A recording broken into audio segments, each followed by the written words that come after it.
আসসালামু আলাইকুম। আমি এখন আছি আড়ানি ইউনিয়ন ভূমি অফিসের সামনে। আজকে মঙ্গলবার 21শে এপ্রিল 2026। ভূমি অফিস এখনও খোলা আছে, কিন্তু গেটে তালা মারি রাখছে তহসিলদার। অফিসের ভিতরে কার্যক্রম চালাচ্ছেন এখনও, দেখেন তালা মারা। অফিসের মধ্যে উপস্থিত আছেন ইউনিয়ন ভূমি অফিস কর্মকর্তা খাদিমুল ইসলাম, কম্পিউটার অপারেটর আলমগীর এবং সাইফুল। আমি অফিসের সামনে উপস্থিত আছি বেলা 4টা থেকে অপেক্ষা করেছি। কারেন্ট ছিল না।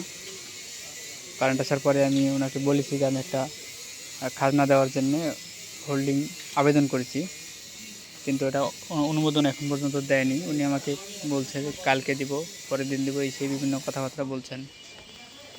এই বলে আমাকে অফিস থেকে বের করে দিয়েছেন, যে তালা মেরে দিয়েছেন। এখন 7টা পার হয়ে গেছে, এখনও অফিস চালাচ্ছেন ওরা। আমি আশঙ্কা করছি যে অফিসে কোনো অবৈধ কার্যক্রম চালাচ্ছেন তারা। প্রায় দিনই এরকম কাজ করেন, অফিস টাইমের বাইরে অফিস করেন তারা। 8টা-9টা পর্যন্ত অফিস চালায়। তো বিষয়টি আপনারা একটু দেখবেন, খতিয়ে দেখবেন ইনশাল্লাহ। আসসালামু আলাইকুম।